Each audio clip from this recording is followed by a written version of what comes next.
pase, pierna derecha, directo al arco, ¡golazo! ¡Golazo!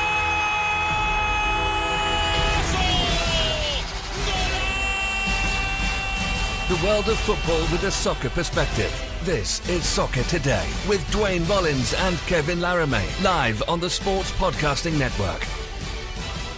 Good day, good night, and welcome to Soccer Today for Monday, February 25th, 2019. I'm Kevin Laramee, as always, and joined by Duane Rollins. And our guest today, Dan Riccio from Vancouver, Sportsnet Fan 650, and a new podcast, Fine Lines. What a great name. How you doing, Dan? We're doing well. How you guys doing? Good. It's a little early out there on the West Coast, of course, so we do thank you for your time today on our Whitecaps preview. Let's just jump right in.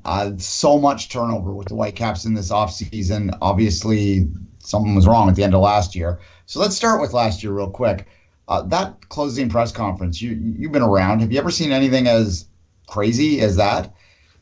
Absolutely not. It was, as we've coined it now, the Media Day Massacre from the Whitecaps. And it was, you could tell that there was something stinky going on with the team in the locker room because they were a lot more talented than they showed to be, at least I thought, towards the end of last year. And something wasn't jiving right. And Kendall Waston was, asking for his way out of town, 2 months before the season was over. It was certainly something that was all coming to a head, and then it blew up there on Media Day, and you kind of knew it, especially as Robbo's tenure kind of ended on a sour note as well. So it kind of what happened this offseason and all of this turnover is something that needed to be done. And if I were to tell you that after Media Day Massacre, I would feel as optimistic about where the team is headed as I do today, I probably would have told you you're crazy, and that's not possible because it's just been a complete 180 over the last few months as Mark DeSantos has taken charge. Well, MDS is, in my mind, the brightest coach that I've ever dealt with. Such a thoughtful person about the game and about life in general. When you look at all of the changes that the Whitecaps have made, is there anyone more important than bringing in MDS to the job?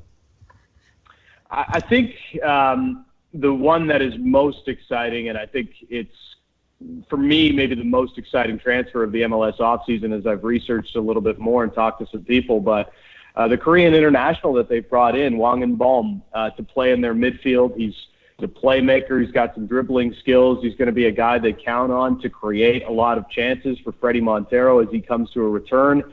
This is kind of the number 10, I guess, that the Whitecaps have been searching for a long time and maybe just haven't been able to find it, or they weren't willing to put the investment towards it.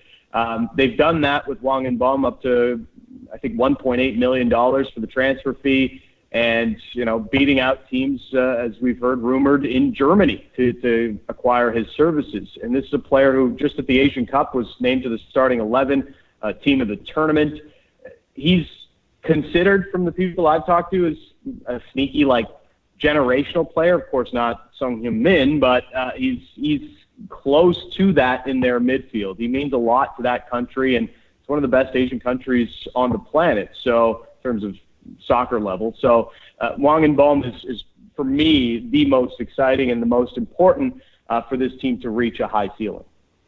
Dan, looking at the roster over the last couple of days, was left wondering a lot about the back line. And it's an enigma, and I'm wondering how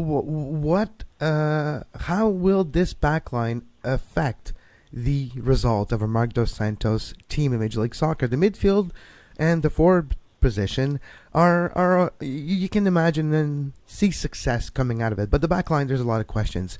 What can you tell us about the back line and where things are going to go moving forward? Yeah, I think there's talent there. There's also youth and a lot of inexperience in MLS. Daniil Henry is, of course, kind of the elder statesman when it comes to Major League Soccer. He had a tough first year with the Whitecaps. I mean, who didn't, especially on the defensive end last year for this squad. But in terms of central defense, I think they start the year with Cornelius and Daniil Henry as the starting center backs. At least that's how I think they'll line up in Game 1 on Saturday. But don't overlook the two other signings that they made there at center half. Eric Adoy comes over from Argentina, and Yasser Khmiri comes from Tunisia. These are two younger players, especially Khmiri, who's just 21. There's a lot of hype around this kid from some of the Whitecaps coaches and some of the people that have watched him in training so far. So there's some talent in the center half position, but as we know, adjusting to MLS isn't always the easiest thing, and I think that's one of the bigger storylines for the Whitecaps is how quickly they get up to speed as a team with how much turnover there is and how much newcomers there are to this league. But really the big problem spot is left back right now because they just lost Brett Levi's in their last preseason game to a muscular injury. So there's not much confidence that he'll be able to go, at least in the first few weeks of the season. And PC, who came over from Orlando in an off-season trade, I'm going to be honest with you guys. Like I don't know how well he can play left back. I thought he was brought in to play more of a left midfield or a left wing role. But that would be the main area of weakness right now, along with the inexperience for a lot of those defenders. One of the crown jewels of the transfer window for the Vancouver Whitecaps, and you can say the biggest amount of money spent on one player in a long time for the Vancouver Whitecaps, is a player you alluded to earlier in Zong Bom, the Korean player. What is your thought on him and how this team can be built basically around him? Yeah, he really changes the midfield, and we know Mark Santos is going to play in a 4-3-3. That's how they've lined up all preseason, and that's one of, from what I understand, his trademarks. Duane, you can tell me whether or not I'm right on that or otherwise. It seems that he's going to be the main creator there. And that whole midfield three and how it works out is going to be very interesting because they brought over John Arce as well from Spain, and he looks like a player that can kind of play in a Michael Bradley-esque role where he's the first line of defense before the center backs and be a quality distributor, which I think the Whitecaps really missed last year. It also allows Felipe to push a little bit further up the field, as I don't think Robbo had him playing in a spot that was really suited to his ability and his strength last year all the time. So I'm curious to see how that works. And then it's all going to revolve around this one kid. And from the early returns, he seems to be very engaged with his teammates, trying to find out their traits, what their likes and no likes are off and on the field. He is completely entrenched. And one thing I like about it, when you look around MLS and you see some of these younger players coming to the league as kind of a stepping stone to get to Europe, it means they're hungry. They want to make the most of this opportunity because they're still trying to make that jump potentially into Europe's top 5 leagues. And, for a player like Wang and Bom, that's what this is about. And the other striker that they brought in, Joaquin Ardaiz, that's what this is about as well. And I like that hunger aspect of it because, these guys are going to be doing everything they can to succeed at the highest level that they can in this league so that they can make that big move to kind of reach their career goals. In the past, Dan, one of the things that the Whitecaps really prided themselves on, one of their center points of their marketing even was their academy. They thought that they were ahead of the curve on that they had the residency there for a long time. They certainly have had some early success in that, but in the last few years that's kind of dried up a little. Is there anything coming from the academy? Anything coming down the pipeline in terms of first team impact that you can point to that you think that the fans might get excited about? Well, Mark DeSantos has mentioned numerous times that he wants to allow those players, the Whitecaps academy prospects, to get more time with the first team. And I'm curious to see where that happens because it doesn't look like there's going to be much in the starting 11 to that effect.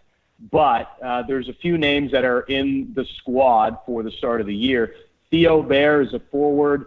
There's been a lot of hype around him. He's now 19. I mean, he's just a monstrous kid. He's 6'4", I think, and is kind of a prototypical number 9, if you will, that has a lot of good traits to him. Michael Baldissimo, there's a lot of very high thought about this kid. He's a midfielder, kind of in a number 10 type of role as well, where he's going to look to create a ton of chances. And Simon Colline is just 16 years old, and he got his first team debut towards the end of last year.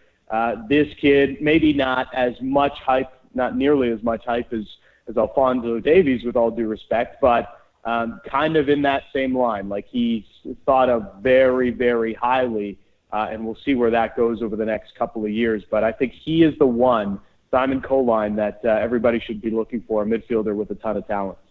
The Whitecaps weren't unsuccessful over the past few years. They were kind of just mediocre. But one of the things that I think a lot of fans got frustrated by is that they had a very not a very attractive brand of soccer. They were playing very direct. They didn't necessarily succeed at a level that justified that. Do you think that it's important that MDS provide exciting soccer to Vancouver to make this team make the market more excited by them? I think just winning will do the trick, Duane. I look back at a couple of years ago, 2017, and Jordi Reyna was on fire towards the end of the summer. The Whitecaps were near the top of the Western Conference. They weren't always playing the greatest soccer, but people bought in. And then when it got to the playoffs and they beat San Jose, got their first MLS playoff win, but then, played like just parking the bus disaster that Robbo had set up in that 2017 semifinal or, Western Conference semifinal. It was gross, and it left a bad taste in everybody's mouths for the following year. And it completely, I think that's where a lot of people lost faith in Robbo in this market. And that was kind of one of the drawing points, the end of the line, if you will, for Carl Robinson. And now with MDS, what I think, and when I hear and when I speak to him, it's going to be a style that is a lot of high press. He wants the ball. He wants to win the ball back when they don't have it. Does he have the players to do it? I still have my doubts on that front. There's talent in this squad. I just can't get over how much turnover there is and how quickly this team is going to have to come together if they're going to ultimately have success. But I think the talent is there, and there's enough that in the long run this can be had. It's just a requirement for MDS to stick to that plan. And from everything I gather from him, he's not too worried about the winless preseason and how they've looked so far. He's about those long-term goals, and from what I gather, he has the backing from ownership on that as well. So in the long run, I think they'll get there, Duane. It's just going to be a work in progress at first. Well, speaking of the work in progress, when we look at the 2019 season, of course, if we ask Mark Dos Santos or anyone in the front office of the Vancouver Whitecaps, everyone will always say the objective and the goal is to make the playoff and then see what happens. But realistically, what is the objective for the Vancouver Whitecaps in the 2019 season? And does the fans need to look at this project in a more than a 1 year aspect, and maybe 1 year is the transition, learning, discovery, and growth of a squad, and next year or the year after is I would say, the year where you reap your hard work, you reap the rewards of your hard work. So, but first, what's the objective of the 2019 season? I think it's still playoffs. The bar is just, if we're being honest, the bar just isn't that high in MLS, and it's certainly not in the Western Conference. As much as we harp on what happened with the Whitecaps last year, they were still just 3 points. They were 1 win away from being in that final playoff spot. So I think playoffs are still a realistic goal. Again, it comes down to how quickly this team comes together. Talent-wise, I'd put them up there with most of the teams in the Western Conference outside of a few, but I think when you're talking about, and when you look at some of the recent examples, Atlanta, of course, there was a lot more investment there. Even Toronto, there was a lot more investment there. But their rebuilds, or their builds, if you will, were kind of 2 years, 3 years.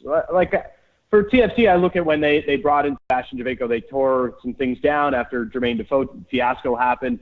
And then when Giovinco comes in, they were fine for year one. They still had some major flaws in the squad, made the playoffs, and then in the next year they were off and running into the MLS Cup final and falling just short to Seattle. Atlanta, they make the playoffs in their first year in the league with all that investment, and then they're off and running towards MLS Cup final. I look at those kinds of things as for a lot of teams in MLS, like if you're trying to build something, you look at it 2-3 years down the road because the bar just to get to the playoffs isn't that high. I think there's too much turnover to see a very high ceiling with this current club, but getting into the playoffs isn't all that difficult in Major League Soccer, so I think that's still a realistic goal, and it's one that I know Marc Dos Santos has for this season. This is the Whitecaps preview, so I don't want to derail it too much, but I would be remiss if I didn't ask you about Pacific FC and what the impact of that new team in the BC market has had on the Whitecaps and on soccer in general in the province. Yeah, it's from the Whitecaps perspective, they lost Marcel de Jong to Pacific FC, and now that left back position is looking pretty. It's scary for the Whitecaps. Let's just put it that way. You know what? It hasn't. The excitement I know from the island and what I hear has been quite big, but that hasn't transferred to the Lower Mainland and the main part of Vancouver, just because there is, when it's a big distance, and I think most soccer fans here in the Lower Mainland are kind of upset that there isn't a CPL squad here yet. So. Once that eventually does happen and a Canadian Premier League squad does come into this part of British Columbia, I think there will be more hype. But from everything I gather, Pacific FC does have a lot of support in the early going. There's some question about where the team is situated because it's just outside of Victoria, so it's a bit worrisome on that front. But still, in the overall, from everything I've heard, there's a lot of support for it. And, marketing-wise, they've done a hell of a job getting that thing off the ground. Dan Riccio of Sportsnet 650 and the podcast Fine Lines. I love that name. Of course, we all know the answer to this, but what was your inspiration starting the podcast? Well, most Whitecaps fans had a running joke going after a while.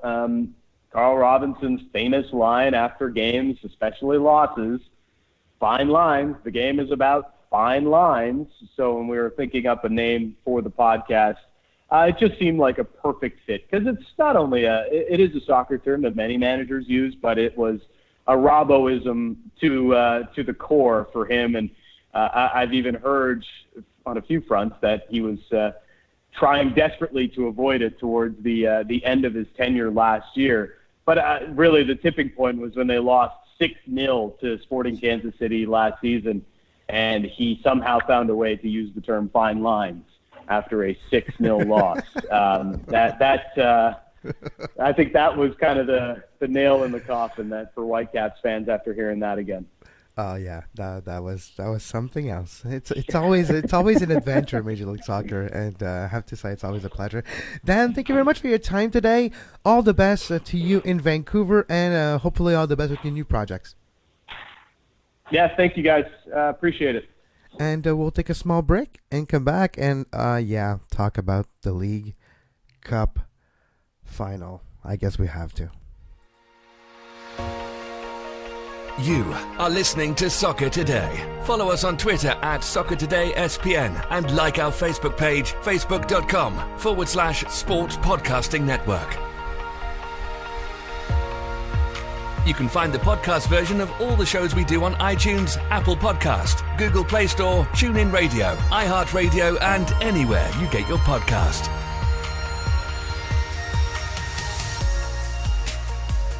And we're back on Soccer Today. You can follow Dan on Twitter at DanRiccio650 on Twitter to get your Vancouver Whitecaps content. But before we move to Chelsea and the Kepa situation, and of course Man City winning the League Cup, we're just going to touch a bit on the Vancouver Whitecap. What do you think about the amazing turnover of the roster in the 2019 offseason so far, Duane? And what do you see for the Whitecaps in the short-term future? Look, I mean, it's a broken record to talk about how stability is so vital in Major League Soccer, but it's a broken record because it works. So stability matters, and to have this much turnover in a single offseason, it's no joke that the Whitecaps essentially look like an expansion team in terms of the amount of turnover they've had. This is year one of, hopefully, for MDS and for the Whitecaps fans, a long-term commitment to MDS building a program there. In terms of this year, though, look, it's hard to pick them in the playoffs. It really is. If everything goes perfectly, then sure, why not? If their Korean signing is an MLS, MVP quality player, then absolutely, this team could be much better than people expect. But logically, you can't argue that until you see it happen. And the fact that they're winless in preseason, and I don't really put a lot of stock in preseason, as anyone who knows me knows, but that's a bit of a issue. I would suggest that they haven't really come together yet. Suggest to me that this is going to be a struggle off the start. And I think if you're a Whitecaps fan, what you're looking for is like the impact last year. The first half of the season, whatever happens, happens. The second half of the season, when these players have had a time to sort of work together, when MDS has had a chance to sort of mold the team a little bit to his hand, if they're improving in the second half of the season, even if they fall short of that low bar, as Dan said, then I think it's a successful season, because this is a long-term project, not a short sprint right now. That was my thinking as well, by asking Dan how 2019 looks in the grand scheme for 2020 and 2021, where you could expect a lot from the Vancouver Whitecaps, more than just a playoff position, but maybe a run in the playoffs. And with the squad they have now and the building blocks of a squad, I think that there's that option with the building blocks of a manager like Marc Dos Santos. But Duane, we're going to talk about Montreal and TFC, of course, in the next few couple of days with the preview, and we're going to talk about the weekend coming. But I think it would be a good exercise to look at the first 5 games of each Canadian teams in the schedule in Major League Soccer, because the 5 first games, you can't win the season, but you can create a hole. And just look at Montreal last year. They lost 10 of their first 13 games. And if you look at the grand scheme of things, that's where the points they needed to make the playoffs were. So let's look at the Vancouver Whitecaps' first 5 games of the season, Duane. They start at home against Minnesota on March 2nd at 3 p.m. Pacific. And then they're going to Real Salt Lake to play RSL. Then again on the road to Houston to play the Dynamo. At home versus their rival of the Seattle Sounders. And then at home again against LA. How important of a stretch are those 5 games for the Whitecaps?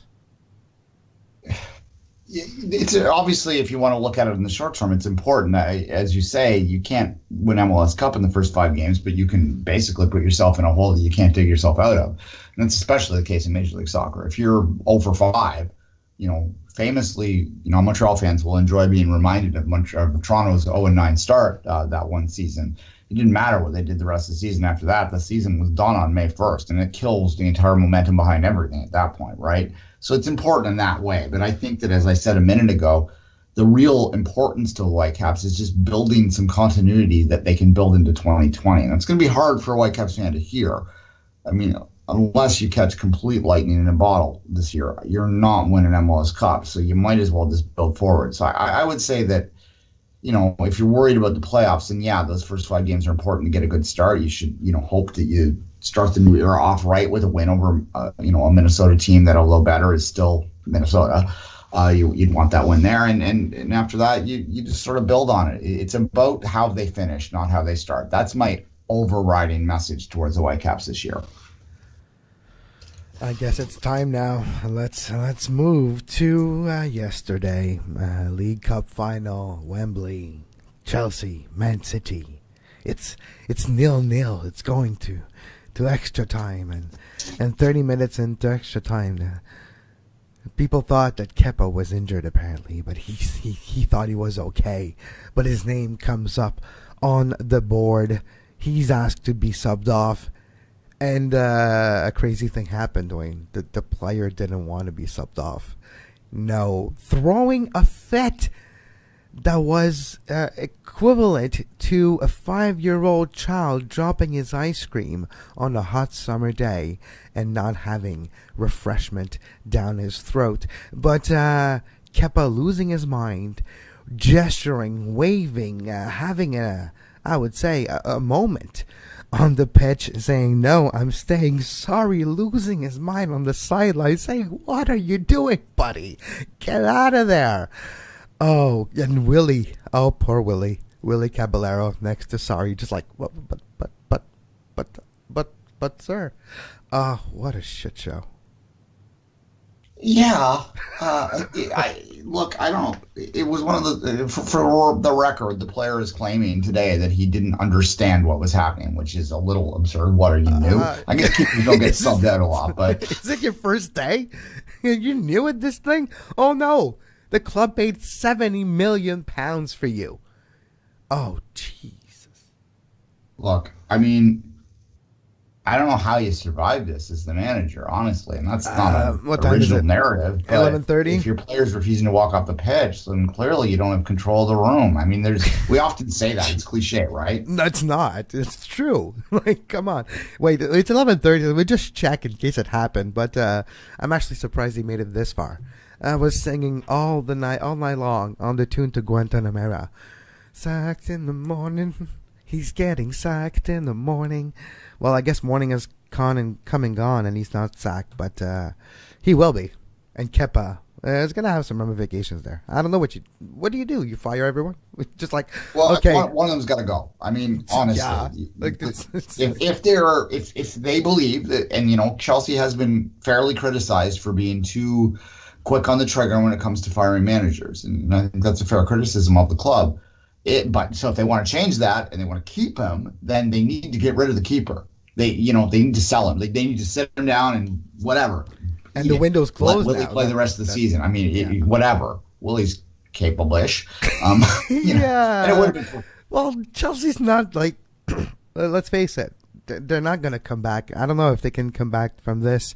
We'll see. They're decent in the league, but Champions League spot looks iffy at best, and they might end up in Europa League or with no Europe altogether for next year. So at this point, what do? Do you go all in for this season and try to do something to make chicken salad out of, well, what's happening right now? Or do you just throw the white towel, build for next year, sack Sarri right now, let Zola be the caretaker manager? Hey, look at the last caretaker manager in the Premier League, what he has done. Unbeaten in 10. Who knows what can happen from this point? But I think that's the likeliest scenario is Sarri gets sacked in the next few minutes, days, weeks. We'll see what happens. But Zola can become the caretaker manager of Chelsea. And then you look at the future. Zola could be the actual manager for a long time, and maybe that's what Chelsea needs. A former legend that has been working behind the scenes, paying his dues, taking over, and having a bit more leeway with not just the fans, but with the owners and the front office, which is the big, I would say, letdown of all the coaches, is that relationship, the owner and manager relationship, which it breaks down and it makes your job and your job security very thin. Now, if you put a legend of the club, maybe it's Frank Lampard, Derby County manager right now. That could be a possibility. But someone like those two, someone that does have experience as a manager, but more importantly, has experience with Chelsea and the current ownership group and the current front office people. So would that relationship give you a bit more of a long leash? And then maybe they find their manager that will stay there more than, heck, I was going to say 3 years, but lately it's been 2. So maybe they find their manager for the next decade in Zola or in Lampard. Yeah, they got to do something in that regard. I mean, there's been rumors that they're going to bring Mourinho back, which would be... No. If they do that, well, bye-bye Chelsea. We'll see. Yeah, it would be a mistake. Look, that man is a caricature of himself right now. So regardless, I just don't think he can manage modern players. But and that seems harsh to say how quickly things change, but not to make this a Mourinho conversation, but there's a clearer evidence that he struggles to relate to younger players at this point, and that's something that a lot of managers in a lot of different sports are facing right now. But anyway, yeah, look, I've never seen anything like that yesterday, and it has distracted, I guess, from the fact that they did lose, although it also has distracted from the fact that, they lost 6-0 to the same club less than 2 weeks ago, and now they managed to play 0-0 over 120 minutes. So that's a victory unto itself there. I mean, obviously they lost the skills competition at the end there, which they could have been a total different scenario if, again, Kepa didn't pull a fit, or I don't know what was wrong, having a seizure on the white line. I don't know, just dancing around and trying to juke Aguero. But, if he didn't dance around and move that half a step to the right before diving to his left, he might have stopped that shot because he put a hand on it and it just went beneath him. So with his antics again, he might have cost Chelsea the League Cup. If you're going to refuse to come off, you better win the penalty shootout, right? Exactly. Dude, you want to put the spotlight on yourself like that? You put yourself on the spot by throwing a fit live in front of millions and millions of people. Stop the shot. Otherwise, you'll be shot. Like, not violently. You'll be like... your confidence will be shot and you'll be done for, and your relationship with the club just exploded because it's one of those things that I don't know if you can come back from it. It's like one of those I would say turning point. This is the turning point in his career where this might be over. Like, he might be blackballed and he might be having a bad reputation on him, tainted because of that event. Yeah, no, like, I mean, when he refused to come off, there were a lot of boos in that stadium, and I don't think they were all just coming from, the left side of the screen, right? It seemed like the whole stand was like, what are you doing? It's like disrespectful in a way to the manager and to the idea of soccer. Like, it's disrespectful to the game to a point. Yeah, I literally, I mean... people are there's a mess, like it's trending on, it's like a Twitter moment on Twitter, and if you read the comments under some of it, it's like, yeah, I saw that once before in a U9 game. What is happening? This is a cup final at Wembley. Anyway, look, in terms of I thought Chelsea, if you want to move away from this, I thought that they did well to recover from the big loss not that long ago, and although City had most of the ball, they defended with skill, and they defended, to the point that they were able to create a few opportunities on their own, and they were fully deserving to take that game to where it did. City won the shootout, but, in terms of the overall contest, that's essentially a draw. So, yeah, it was...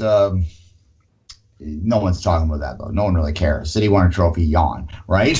It's another one. Insane what happened. Just another one for City, and Chelsea will have to find another way to maybe get a ticket to Europe next year. Because that's maybe the only... is their ticket to Europe, but... Well, they could win the Europa League, but it's the caliber of play in Europa League. It's not your brother's Europa League. There's big clubs in that thing. And I don't know if Chelsea could beat another club like the way they played. Well, it depends where they go from now, but... we'll see. On paper, Chelsea still has it. It's my pick to win the Europa League. Well, exactly. That's what I'm saying. Yeah. Can Chelsea overcome that? I don't know. We'll see. It can happen or it won't. We'll see. But we'll see if Sarri comes back tomorrow. I'll stop saying we'll see. And Duane can be followed on Twitter at 24th Minute. Myself at Kev Laramee. And we'll be back tomorrow with another edition of Soccer Today, the world of football with a soccer perspective. And until next time, as always, have a great soccer.